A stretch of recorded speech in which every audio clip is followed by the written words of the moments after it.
Hello everyone and welcome back. This is Ankit Mittal, and in this video we are going to discuss about some of the best practices of Terraform that you can follow.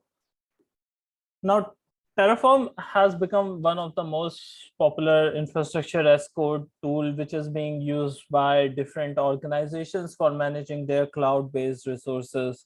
And you can use the Terraform with the so many cloud providers out there, and all of the resources within the cloud you can mostly manage through the Terraform. Now, the best part of the Terraform is that it uses a declarative language, so you don't need to exactly tell how to achieve a particular state. You only need to confirm what exactly the final state should be, and Terraform is going to achieve that for you.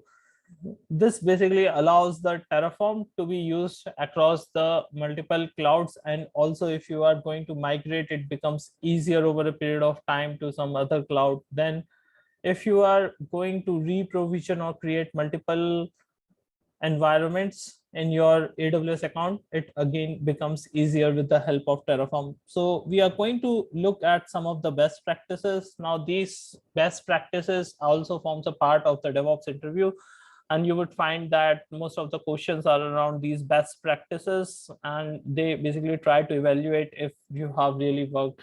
And most of the practices that we are going to discuss, this is from a corporate point of view. It's in a production based environment, and it makes these practices absolutely necessary if you want to manage your Terraform infrastructure over scale. Okay, so very first thing is the shared remote storage now of the state file. Now the state file basically maintains the overall state. It basically contains the attributes. It gets the think of this like it gets the values of the different resources that you have provisioned, and Terraform keeps it inside the state file. Then the state file is basically used by Terraform to reconcile and check whether the resources, what is the state of the resources, due to which it becomes idempotent. Even if you have created the instances, and you can run Terraform multiple times, but it's not going to do anything.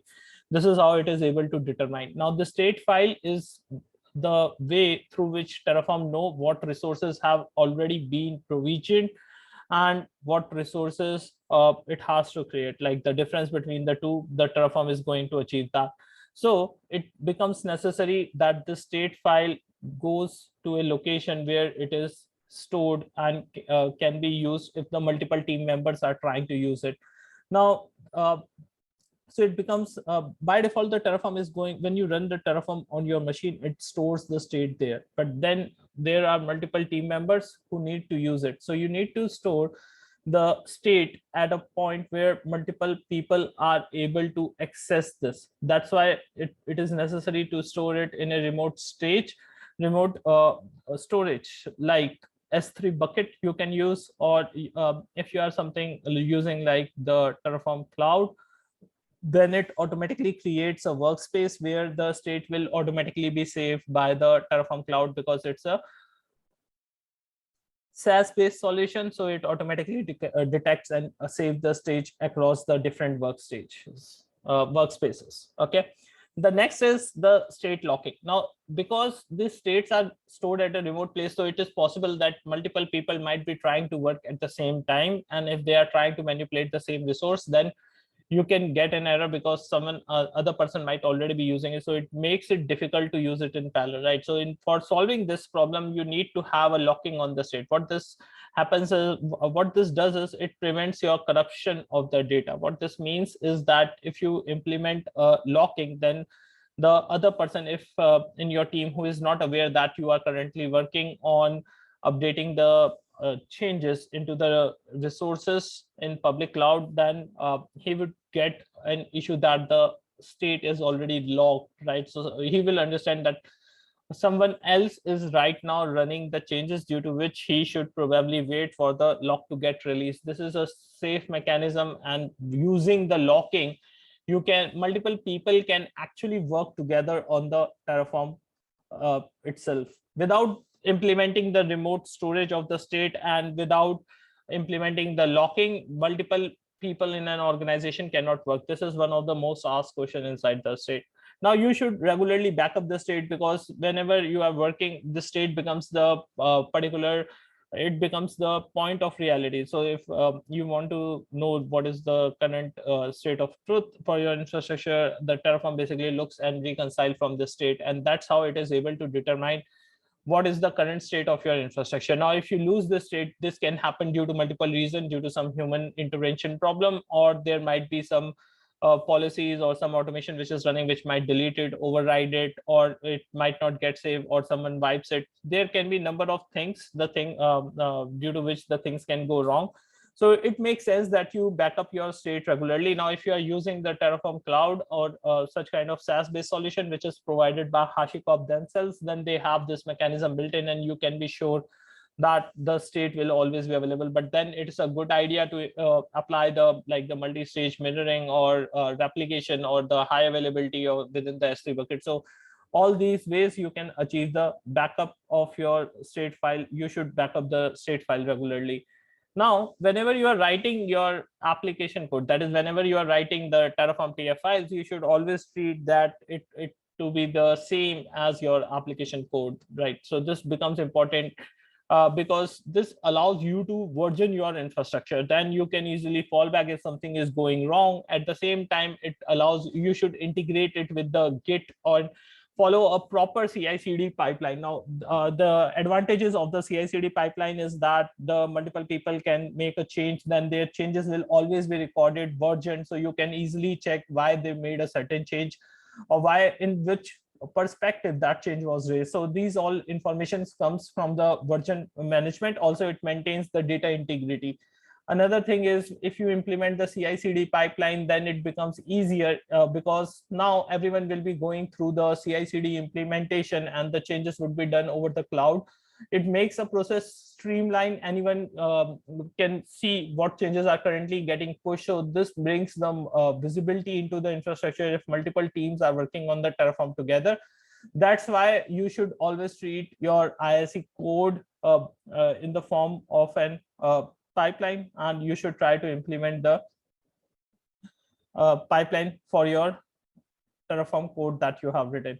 Now you need to reuse the Terraform modules. This becomes important from the fact that the Terraform modules, you cannot go on copying and rewriting the configuration again. I have seen teams which basically use the public modules and then they keep copy and pasting the same, so it becomes the redundant code. So Terraform basically provides you with a private modules. You can integrate multiple resources. Now for the public modules, there is already a lot of documentation which is available. If you are working on a single resource, you can go ahead and create it. But then suppose if you are working on a containerization solution for your application and it has to integrate the secrets, the parameter store, it has to use some Redis or databases like that. So you can write a module for yourself, and that module should be using the variable, so that the developers need to just pass those variables in the form of an argument. You can create an upstream, and that upstream should have the further repo. So everyone who needs to make a change, they need to fork that upstream repo, and then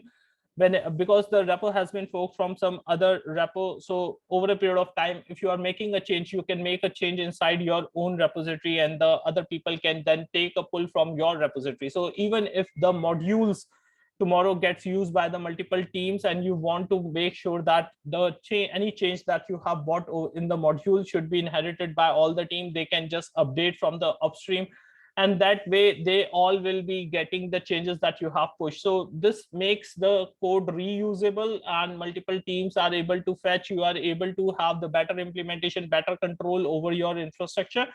So reusing of code using the Terraform module makes sense, and you should go for creating your own private modules. Now, private module implementation is very much sorted out in case of Terraform Cloud, because they provide you the workspace, they provide you the versioning, they allow you to call the modules, but there are ways to work this inside your private infrastructure as well. Then another way is that if you want some particular changes, you can download it, make few changes, run it, and then eventually sync it. So it provides a greater control, and you can create a framework for your infrastructure as a whole to be working inside the single reusing the Terraform modules that you have written. So you can be sure that your teams are not diverging from the good practices that you have already written inside the Terraform modules. This is one of the prime aspect of using the Terraform modules, and it provides a better control. At the same time, it allows you to create the CI/CD pipelines and have the better visibility and control. And tomorrow, if your organization is under some audit perspectives, then that can be better being conformed to the rules. And you can always tell the auditors that there are certain way that your infrastructure is provisioned and the best practices are followed, and no one can deviate from directly from that. So this becomes the greater transparency and better security to your infrastructure. Now we have discussed 5. We will be continuing on the other benefits in the part 2 of this video. Hope you like this. If you like this, please subscribe to our channel. If you have any questions regarding any of the Terraform points that we have discussed, or you want to share more information on it, then do comment on it. I will get back to you. So thank you, everyone. If you haven't subscribed to our channel, I would suggest you to please subscribe to our channel so that you get these videos on priority in your inbox. Thank you, everyone.